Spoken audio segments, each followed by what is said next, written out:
Well, you mentioned very aptly about Shreyas Iyer, the skipper himself. Sadly, he doesn't find a space in the Indian team, but that's a different story for a different debate. But David Brooks, what do you look at? How do you look at the battle between Ravi Bishnoi, the again prodigious, uh, finger wrist spinner, versus Shreyas Iyer? How would you look at that battle? I put EO on top of that because he doesn't seem much has troubled him so far. Yeah, Bishnoi is impressive, but if in terms of that particular head-to-head, I would back Shreyas Iyer in the composure and the way he's gone about his business has been impressive. Will he get in? Will the openers still be there when Bishnoi comes on? I say the real hope for Rajasthan Royals, and it isn't a vain hope. I think they've got a chance of getting early breakthroughs and challenging the middle order. We haven't really seen too much after the top four. Stoinis and Shashank have done what they need to do, but they haven't needed to do very much. So, can Rajasthan Royals take early wickets? Will the pitch offer anything for the bowler? Is it going to be a traditional high scoring, not much in it for the bowlers type track? Will Jofra Archer be able to find something? He's bowling well, he's got his rhythm up, he's taking good top order wickets. This is his chance to really show what he's capable of. Well, it's one of the very rare matches where you have the battle of the left-handers.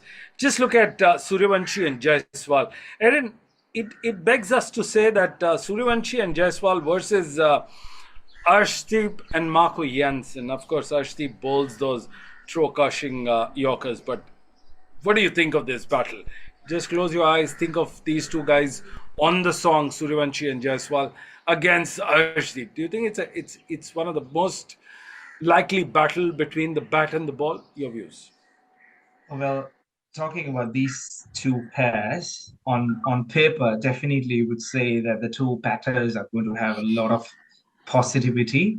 But don't forget that Marco Jansen is a very smart campaigner. He's very tall, and on a bouncy surface, if there is a lot of carry on offer, as I did mention in my previous statement as well, it might definitely trouble Suryavanshi. Jaiswal, I would say he has played Test cricket. He knows to adapt to conditions, but Suryavanshi, he just goes out there and starts hitting from the first delivery. So there might be a change in pattern facing a couple of A-grade bowlers. I would call them Aaron, Marco Jansen. Yeah.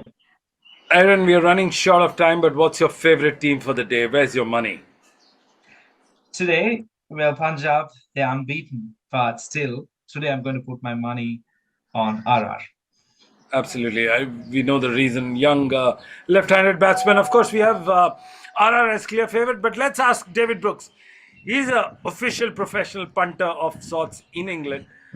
David, where's your money? In your pocket or on the team? I'm definitely keeping it in my pocket today because until we really see the conditions and really see whether Archer can take a couple of early wickets, if they don't take early wickets, then you've got to back Punjab. Obviously, it's the easiest thing to say in the form that they're in. But I remember one of your previous panelists talking about the law of averages. Everything has to come to an end. Every run has to come to an end at some point. And this could be the day.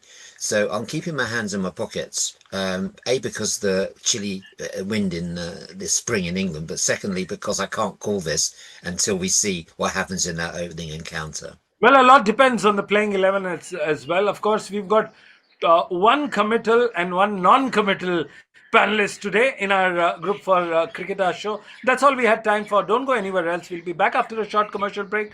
Don't touch the remote. See you soon.